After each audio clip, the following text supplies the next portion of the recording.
उसका नाम है राख। और राख को पौधों में डालना चाहिए नहीं डालना चाहिए, इसके विषय में आपसे थोड़ी सी चर्चा हम करना चाह रहे थे। राख के बारे में बहुत सारी ऐसी जानकारियाँ उपलब्ध हैं या सदियों से हमारे यहाँ खादों के रूप में छिड़काव खासकर प्याज और लहसुन के खेतों में किया जाता रहा है। परंतु क्या यह उचित है?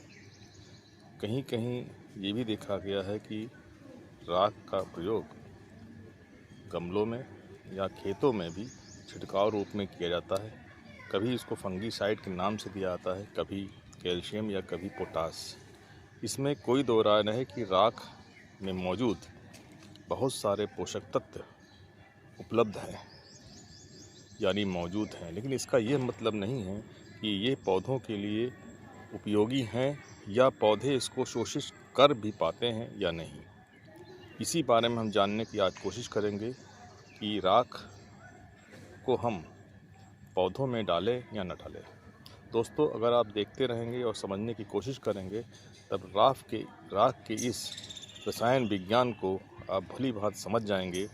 हम कोई केमिस्ट्री के फार्मूले नहीं बताएंगे, हम कोई मैथमेटिक्स और स्टैटिक्स नहीं बताएंगे। हम जो सामान्य दिखने वाली या जो डाटा अवेलेबल है, जो रिसर्च पर आधारित होगा, उसी को हम बताने की प्रयास करेंगे। दोस्तों, राख के बारे में भारत के अंदर बहुत कम शोध हुआ है और ज़्यादा डाटा अवेलेबल नहीं है, परंतु कैलिफोर्निया यूनिवर्सिटी और विदेश खासकर अमेरिका के बहुत सारे रिसर्च पेपरों में इसका उल्लेख किया गया है कि राख में कौन कौन से कण क्या क्या मौजूद है और क्या उपलब्ध है, क्या चीज़ उपलब्ध नहीं है। दोस्तों, ये राख के प्रकार पर निर्भर करता है कि उसमें कौन कौन से पोषक तत्व हैं। जी हाँ, इसमें सारे पोषक तत्व जरूर मौजूद हैं, परंतु ये अघुलनशील मात्रा में हैं। इसलिए इस राख को डालने से आपको फ़ायदा या नुकसान में से नुकसान की संभावना ज़्यादा है, क्योंकि राख का पीएच करीब करीब 10 से लेकर 13 तक होता है। वो डिपेंड करता है कि आपने राख किस प्रकार के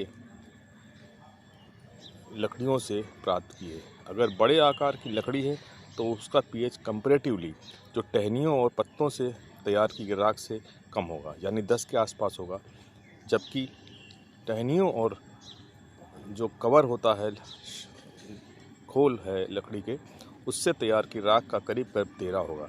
तो ये तो आप मान ही लीजिए, अगर आपके मिट्टी की पीएच 7 है और आप अगर 13 या 10 की डालेंगे तो ये पूरी संभावना है कि आपके मिट्टी की पीएच बढ़ जाएगी और वो आपके पौधों के लिए अनुपयोगी हो जाएगी। उसी प्रकार से बहुत सारे संसार के बहुत सारे जगह हैं जहाँ पर पीएच यानी एसिडिक सॉइल है। हाँ, वहाँ पर अगर आप डालेंगे राख को तो नेचुरली उसकी पीएच को वो सामान्य लेवल पर ले आएगा। तो पहले आपको जब राख डालनी है तो आपको अपने यहाँ उपस्थित पीएच को जानना होगा। अगर आपकी सॉइल एसिडिक है तो आप राख डालेंगे तो आपको फ़ायदा ही होगा, और अगर आप पीएच मतलब आपकी सामान्य हो जाएगी। अगर आपकी पीएच ज़्यादा है यानी क्षारीय है, लवणीय है आपकी, तो वहाँ पर ये आपकी भूमि पौधों के लिए अनुपयोगी हो जाएगी और आपका पौधा अच्छी परफॉर्मेंस नहीं दे पाएगा।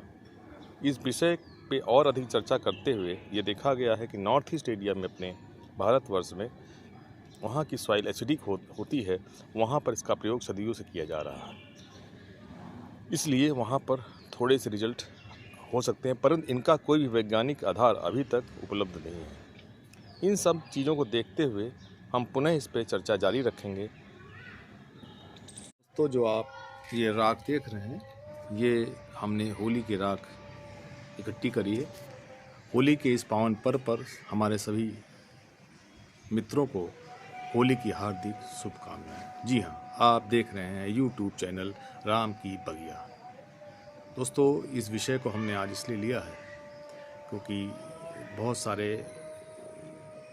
लोगों को राख पे बहुत विश्वास है, और ये सच है कि राख सदियों से खेती में प्रयोग की जा रही है। लहसुन और प्याज की फसल में हम किसान इसको राख का छिड़काव करते रहे हैं। आज हम इसी विषय में कुछ आपको जानकारी उपलब्ध कराएंगे कि क्या हम सही इस्तेमाल कर रहे हैं या हम गलत इस्तेमाल करते हैं। दोस्तों, राख के बारे में भारत में अनुसंधान थोड़े कम हुए हैं, लिटरेचर ज़्यादा उपलब्ध नहीं है, परंतु हम जब संसार के कई क्षेत्रों में हमने कोशिश करी कुछ अनुसंधान के बारे में पता करें, तो हमें ज्ञात हुआ कि कैलिफोर्निया यूनिवर्सिटी यूएसए में कुछ राख पर अनुसंधान किए गए हैं और उस अनुसंधान में ये बात समझ में आई कि राख का उपयोग कई परिस्थितियों में ज़मीन के लिए कहीं कहीं तो ये बेहतर है, बट कहीं कहीं ये मिट्टी के लिए या पौधों के लिए उपयोगी नहीं है। दोस्तों, राख के संरचना के बाद थोड़ा जानना चाहेंगे। राख, इसमें कोई दो राय नहीं कि राख में कैल्शियम भरपूर मात्रा में पाया जाता है। यही नहीं, पोटास भी मिलती है। जी हाँ, इसके अलावा बहुत सारे मैंगनीज, फास्फोरस, सोडियम और जिंक, बहुत सल्फर, सभी चीज़ें राख में मौजूद हैं। ये बात रिसर्च पेपर में भी आई है, परंतु क्या जो मौजूद है वो उपलब्ध है पौधों को, इस बारे में संशय है और इसका ही खुलासा हुआ है इन पेपर द्वारा। दोस्तों, राख, लकड़ी की राख की बात कर रहा हूँ यहाँ पर। लकड़ी की राख अगर ऐसे लकड़ी से तैयार है जिसमें पेंट या केमिकल का प्रयोग हुआ है, या इवन जिन लकड़ियों के आसपास इस तरह की फैक्ट्रियां भी हैं, वहाँ पर भी जो राख है वो हानिकारक है। आगे बढ़ते हैं। अगर हम और रिसर्च पेपरों का ध्यान दें तो हम पाएंगे कि लकड़ी की राख लकड़ी के प्रकार के ऊपर निर्भर करती है। यानी अगर टहनियों, पत्तियों या लकड़ी के छिलकों से तैयार की गई है, उसमें सिलिका नामक हार्मफुल तत्व मौजूद होता है जो किसी प्रकार के लिए खेती के लिए उपयुक्त नहीं है। हाँ, जब हम ऐसे लकड़ी का प्रयोग या ऐसी लकड़ी से राख तैयार करते हैं जो बीच के हो, यानी कि जो लकड़ी के बीच का भाग हो, स्टम्प के अंदर का भाग, मोटी लकड़ी का, उसमें सिलिका कम होता है। एक चीज़ और सामने आई है इसमें कि जो टहनियों की राख होती है, इसका पीएच वैल्यू 13 होता है और जो आपकी राख चौड़े भाग की होती है यानी अंदर के भाग की लकड़ी का, उसका पीएच 10 के आसपास होता है। तो ये तो बिल्कुल साफ साफ है कि अगर पीएच इसका इतना ज़्यादा है और हम अगर अपने मिट्टी में इसका प्रयोग करेंगे तो इसके प्रयोग करने से पीएच तो बढ़ेगा ही बढ़ेगा। दोस्तों, अगर उन क्षेत्रों में जहाँ पर एसिडिक नेचर है, यानी जहाँ पर पीएच 5.5 से कम है, वहाँ पर अगर हम राख का प्रयोग करेंगे तो हमारे लिए ये उपयोगी सिद्ध हो सकता है।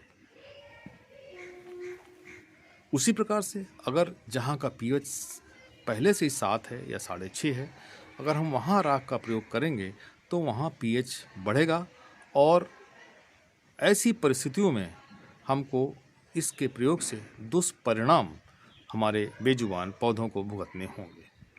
दोस्तों, आगे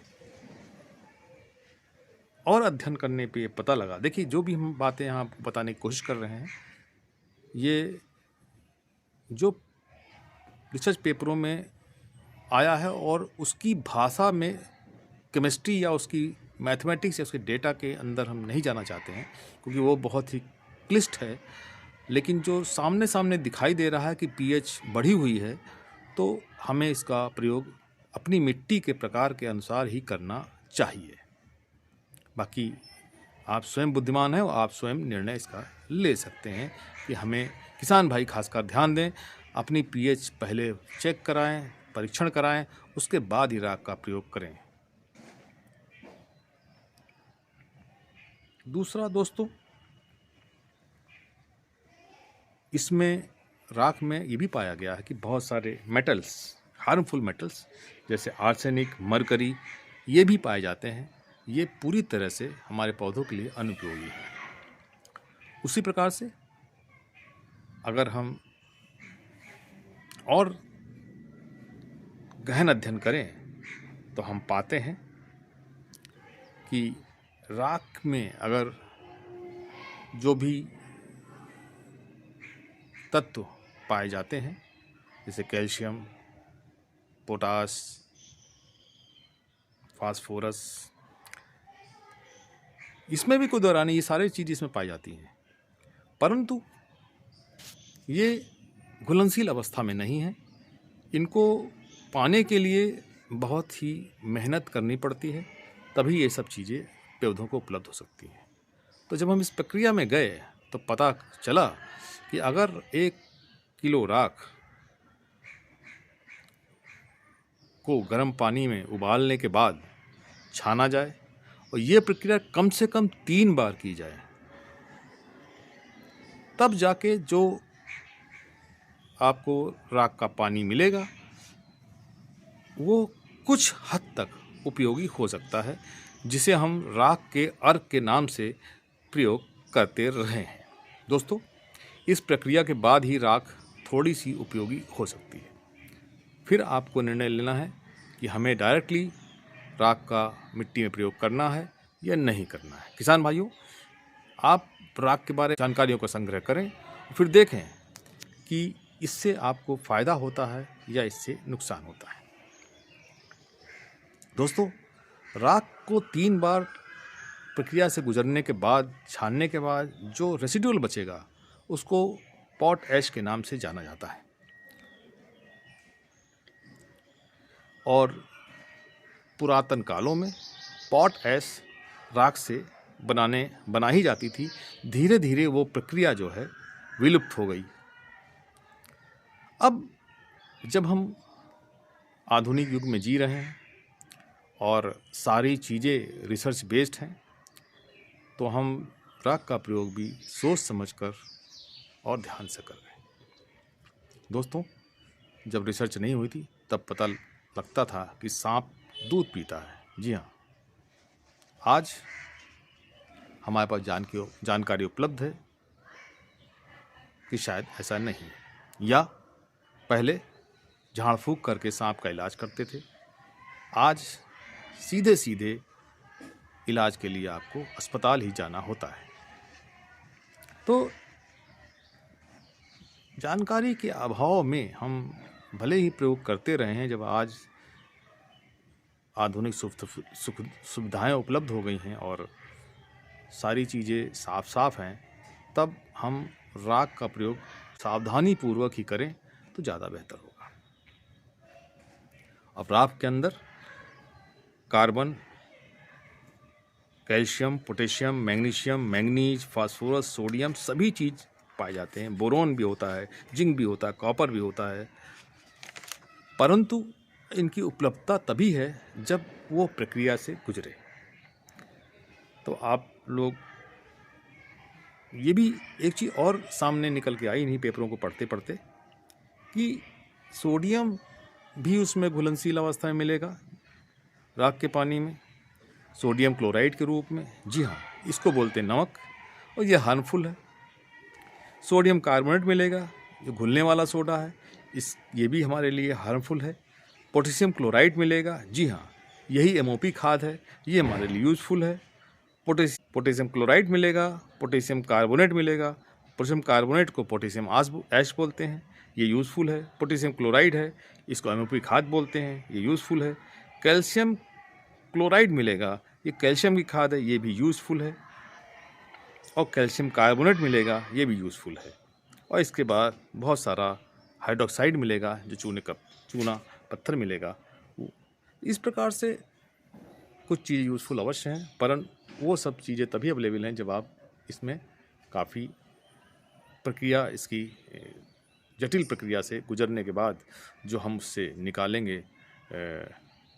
राख का अर्क, तभी हम उसका इस्तेमाल करने लायक सोच सकते हैं। दोस्तों, अब आपके पास विकल्प है, आप चाहे राख का इस्तेमाल करें। प्रश्न ये उठता है कि राख ही क्यों? राख का रिजल्ट आपने कभी देखा है क्या? कभी आपने राख को डालने के बाद उसको महसूस किया है?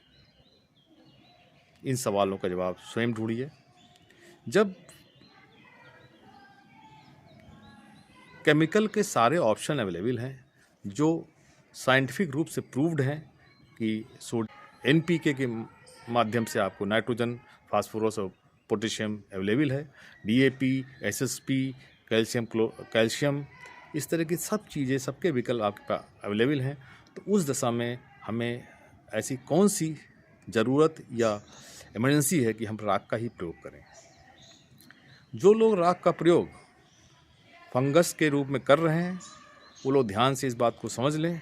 जब आप जाड़ों में इसको पत्तियों पर छिड़कते हैं तो उससे पानी का जमावड़ा और बढ़ जाता है और फंगस की संभावना बढ़ जाती है। ये ज़रूर है, अगर आप इसको और गहन सोचेंगे तो जब आप पत्तियों पर राख को छिड़कते हैं तो जो कीट होते हैं उनको खाने में थोड़ी तकलीफ़ होती है, वो थोड़ा ऑब्स्ट्रक्शन ज़रूर उनको मिलता है, उससे थोड़ा सा राहत मिलती होगी, लेकिन उसके अलावा फंगस की समस्या को बढ़ने की संभावना ज़्यादा है, ना कि कम होने की। दोस्तों, जब विकल्प अवेलेबल हैं तब राख का प्रयोग करें या ना करें, फिर आप इस बारे में सोचिए। आपके पास गोबर की खाद, सड़ी खाद है, पत्तियों की सड़ी खाद है, बोन मील है, आपके पास रॉक फॉस्फेट है, आपके पास इस प्रकार की बहुत सारी रासायनिक और ऑर्गेनिक खादें उपलब्ध हैं मार्केट में, फिर राख ही क्यों? सोचिए, उसके बाद आप स्वयं निर्णय लीजिए। हम अपने पौधों में राख का प्रयोग नहीं करते। रिसर्च पेपर में आगे पढ़ने के बाद एक चीज़ और सामने आई कि राख बहुत लंबे समय तक, अगर प्राकृतिक रूप से कई सालों तक, कई मतलब 4, 5, 6, 10 सालों तक अगर पानी के प्रभाव से, बरसात से घुलती रही तो धीरे धीरे वो यूज़फुल हो सकती है, लेकिन वह एक बड़ी लंबी प्रक्रिया है। ऐसी परिस्थितियों में मैं अब यहीं विराम देना चाहता हूँ। राम की बगिया चैनल को सब्सक्राइब करना ना भूलें। हमने एक जानकारी साझा करने की कोशिश करी है और आप भी राख के बारे में पता करें, समझें, तब इस्तेमाल करें। हाँ, जहाँ पर pH कम है, यानी जहाँ पर एसिडिक नेचर है, वहाँ जब अगर राख डालेंगे तो आपको वहाँ का pH ज़रूर बढ़ा हुआ मिलेगा, वहाँ इसका थोड़ा सा फ़ायदा मिल सकता है। परंतु अगर आपका pH 6.5 है या 7 है तो राख के डालने से आपका pH बढ़ जाएगा। ऐसी परिस्थितियों में आपकी मिट्टी अनुपयोगी होगी पौधों के लिए और आपका सारा कार्यक्रम अनसक्सेसफुल हो जाएगा। दोस्तों, राम की बगिया चैनल को सब्सक्राइब करना ना भूलें। इसी के साथ हम आज विराम लेते हैं। आगे इस प्रकार से आप हमारे चैनल को सब्सक्राइब करते रहें, देखते रहें। हम कोशिश करेंगे वैज्ञानिक जानकारी आपको दें। आप सभी लोगों के कमेंट्स आमंत्रित हैं। आप सर्च करें, शोध पत्रों को पढ़ें, देखें, समझें, और अगर किसी के पास कोई ऐसा दस्तावेज हो जो भारत सरकार, भारत के अनुसंधान केंद्रों द्वारा राख के बारे में प्रमाणित हो, तो आप ज़रूर हमें उपलब्ध कराएं। फिर हम अपने अध्ययन को और बारीकी से देखेंगे और हम फिर आपके पास पुनः इस सब्जेक्ट के ऊपर वार्ता के लिए आएंगे। धन्यवाद दोस्तों। राम के बगिया चैनल को सब्सक्राइब और लाइक करने के लिए आपका प्यार हमारे से बना रहे। एक बार पुनः जी हाँ, राम के बगिया यूट्यूब चैनल की तरफ से आप सभी लोगों को होली की हार्दिक शुभकामनाएं। धन्यवाद।